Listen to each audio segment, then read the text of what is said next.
धीरज शर्मा और आप देख रहे हैं एक नज़र। आज की शुरुआत सबसे पहले हम करनाल पुलिस की एक अपील की तरफ से करेंगे। अभी थोड़ी देर पहले मेरी करनाल सिविल लाइन थाना के एसएचओ से फ़ोन पे बात हुई, तो उन्होंने एक मुझे नोटिस की कॉपी भेजी थी, जिसमें उन्होंने बताया कि जितने भी बैंक्वेट हॉल, होटल या जितने भी ये मैरिज के फंक्शन होते हैं या कोई और फंक्शन होता है जिन होटलों के अंदर, गार्डनों के अंदर, तो उनको करनाल पुलिस ने नोटिस जारी किए हैं और उनसे कहा गया है कि अगर कोई प्रतिबंधित पटाखा चलाया गया उनके होटल के अंदर किसी समारोह के दौरान, तो चलाने वाले के विरुद्ध और उस होटल मालिक के या बैंक्वेट हॉल के मालिक के विरुद्ध कानूनी कार्रवाई पुलिस करेगी। और इस बारे में एसएचओ साहब ने कहा कि आप भी इस शहर के निवासी हैं, तो आपका भी कर्तव्य है कि इस खबर के जरिए लोगों को जागरूक करें। तो ये एक अपील थी थाना सिविल लाइन एसएचओ की, जो हमने आप तक पहुंचाई। अगर कोई समारोह है किसी घर के अंदर, तो वो ऐसे प्रतिबंधित पटाखों को चलाने से, शादी समारोह के अंदर या किसी बर्थडे पार्टी के अंदर या किसी और समारोह में बजाने से बचे। उसके बाद हम बात करेंगे सत्यपाल मलिक की। आप जानते हैं कि सत्यपाल मलिक जम्मू कश्मीर के पूर्व राज्यपाल रह चुके हैं, भाजपा के पुराने नेता हैं, किसान नेता माने जाते हैं, जाट नेता माने जाते हैं और पश्चिमी उत्तर प्रदेश से वो ताल्लुक़ रखते हैं। आज सुबह मैं उनका एक इंटरव्यू देख रहा था जो उन्होंने एक निजी चैनल को दिया,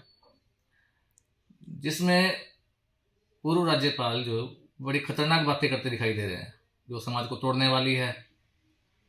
और वो बातें ऐसी हैं कि जिससे समाज में वैमनस्य फैल सकता है। सत्यपाल मलिक का ये कहना था कि जो चुनाव हुए हरियाणा के अंदर,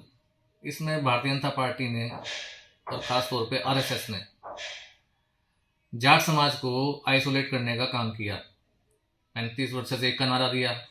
और इसी वजह से जो है उनका मुख्यमंत्री नहीं बन पाया। तो सत्यपाल मलिक का ये कहना था उस वीडियो के अंदर कि जैसे इन्होंने हमें 36 बिरादरी से अलग करने का प्रयास किया, तो हम इनकी बात मान लेते हैं, हम अलग हो जाते हैं। तो उन्होंने पाकिस्तान तक की बात की कि पाकिस्तान में भी जाट कौम बहुत बहुत है, पंजाब में है, हरियाणा में है, पश्चिमी उत्तर प्रदेश में है, राजस्थान के है।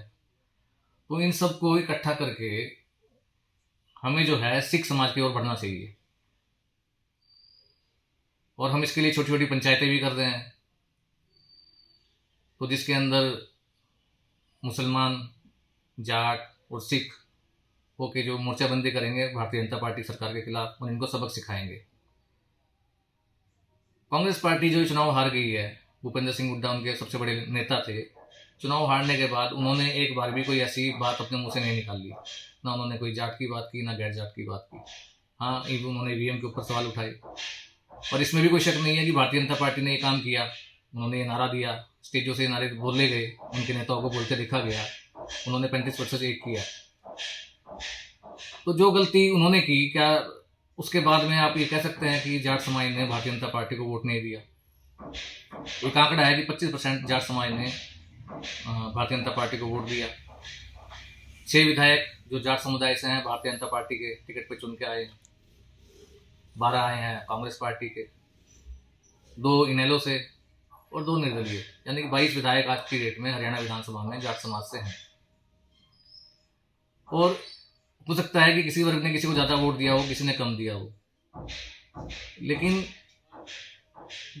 जिस राज्यपाल ने, जिस नेता ने जम्मू कश्मीर जैसे संवेदनशील राज्य में काम किया हो, वहाँ की सत्ता संभाली हो,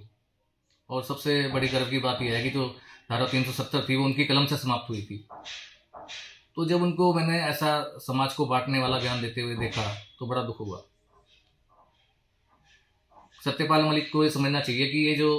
हार है किसी कम्युनिटी की हार नहीं है। ये 2 पार्टियां चुनाव लड़ रही थी हरियाणा के अंदर, इसमें एक कांग्रेस थी, एक भारतीय जनता पार्टी थी और एक इनेलो भी थी।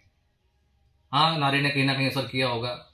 इसमें भी कोई शक नहीं है कि आरएसएस और भारतीय जनता पार्टी इस तरह के काम हर चुनाव के अंदर करती है, और इसके लिए भी सारे जो पत्रकार हैं या और भी पार्टियां हैं या और जो बुद्धिजीवी लोग हैं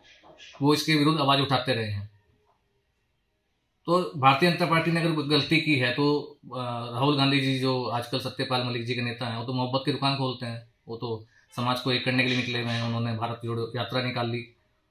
उन्होंने उसके बाद एक और यात्रा निकाल ली। तो अगर कोई पार्टी समाज को तोड़ने का काम कर रही है, तो जिस लेवल के नेता या जिस तरह की शख्सियत सत्यपाल मलिक जी की है, उनको तो समाज को जोड़ने की बात करनी चाहिए, ना कि वो ये सीधे सीधे ही कहने लगे कि हमें एक जाट लैंड चाहिए जिसमें राजस्थान के जाट शामिल हों, मुसलमान शामिल हों, सिख शामिल हों। तो ये जो सुलगती हुई चिंगारी को वो हवा देने का काम कर रहे हैं, ये आने वाले देश के लिए देश के लिए खतरनाक हो सकती है। जैसे पंजाब से खालिस्तान की मांगें उठती रही, आजकल नहीं उठ रही। तो ये अलगाववादी सोच जो वो अपने समाज में पैदा करना चाह रहे हैं, तो इससे सत्यपाल मलिक को बचना चाहिए। ऐसे ही एक और नेता हैं पुष्पेंद्र कुलश्रेष्ठ, जो पहले अजीत सिंह के बेटे के साथ थे, और उसके बाद जब भारतीय जनता पार्टी को उन्होंने समर्थन दिया, मंत्री बन गए वो पश्चिमी उत्तर प्रदेश से, उसके बाद वो वहाँ से अलग हो गए। तो उन्होंने भी इसमें कोई पुस्तक वगैरह लिखी है, वो भी आजकल इंटरव्यू वगैरह कर रहे हैं कि हम छोटी छोटी पंचायतें कर रहे हैं, फिर बड़ी खाप पंचायतें करेंगे, और हम जो है सिख समाज की तरफ चलेंगे, उनके साथ लगेंगे, मुसलमानों को अपने साथ जोड़ेंगे, और एक अलग जाटलैंड की मांग करेंगे। और आज की एक दूसरी खबर ये भी है कि किसानों ने आने वाली 6 दिसंबर को एक बार फिर से दिल्ली की ओर कूच करने का आह्वान किया है, और उन्होंने चेतावनी दी सरकार को कि अगर उनकी जो मांगें हैं नहीं मानी गई, तो उसके बाद जो किसान संगठन है वो 6 दिसंबर से दिल्ली की तरफ कूच करेंगे। तो मुझे लगता है कि इसी आंदोलन को हवा देने के लिए, या किसानों के कंधे पर सवार होकर जो अपनी राजनीतिक महत्वाकांक्षा हैं सत्यपाल मलिक की या पुष्पेंद्र कुलश्रेष्ठ की, तो उनको वो बढ़ावा देने का काम कर रहे हैं कि किसी तरीके से जो किसान आंदोलन है इनके कंधे पर सवार होकर सिखों की बात करके, मुसलमानों की बात करने के बाद, और एक आंदोलन के अंदर अपनी तरफ से कोई भूमिका अदा करें और सरकार को जो घेरने का प्रयास करें। तो वैसे तो सरकार की जो खुफिया एजेंसियां हैं वो इन चीज़ों पे नज़र रखती हैं, लेकिन जो ये चिंगारी सुलग रही है, या जिस प्रकार के बयान पुष्पेंद्र कुलश्रेष्ठ के या सत्यपाल मलिक के सामने आ रहे हैं, और दूसरी तरफ जो किसानों ने भी 6 दिसंबर को दिल्ली कूच का आह्वान किया है, तो सरकार को इसको हल्के में नहीं लेना चाहिए। कहीं ऐसा ना हो कि फिर जैसा उपद्रव पहले देखने को मिला, जैसी अराजकता देखने को मिली कहीं पश्चिमी उत्तर प्रदेश से या फिर हरियाणा के अंदर से, कुछ लोग इन लोगों के पीछे लामबंद होके अपनी राजनीतिक रोटियां सेकने का प्रयास जरूर करेंगे। और इस खबर को करने का मकसद ये था कि जो हरियाणा सरकार है, खासकर सत्यपाल मलिक के, पुष्पेंद्र कुलश्रेष्ठ के, हालांकि वो पश्चिमी उत्तर प्रदेश से हैं, लेकिन जो ये आह्वान किसान संगठनों ने अभी किया है कि हम दिल्ली कूच करेंगे, तो एक बात किसान की और सरकार के बीच की है कि उनकी क्या मांगे हैं, सरकार क्या मांगे मानती है, उनको कैसे मनाती है। किसानों की बातें सुनी जानी चाहिए, और बातचीत के माध्यम से किसानों को 6 दिसंबर से पहले सरकार द्वारा रोकने का प्रयास करना चाहिए, मनाना चाहिए। वो भी हमारे देश के निवासी हैं, लेकिन जो ये अलगाववादी सोच को पनपाने की कोशिश कर रहे हैं कुछ लोग, उनके ऊपर भी सरकार को नज़र रखनी चाहिए, और हो सके तो अगर उनका कोई ऐसा प्रयास सामने आता है तो उनको कार्रवाई भी करनी चाहिए। तो आज के लिए इतना ही। हम फिर एक बार किसी मुद्दे पे आपके साथ जुड़ेंगे, और आपको ये सब्जेक्ट अच्छा लगा हो तो खबर को लाइक करें, शेयर करें, सब्सक्राइब करें। और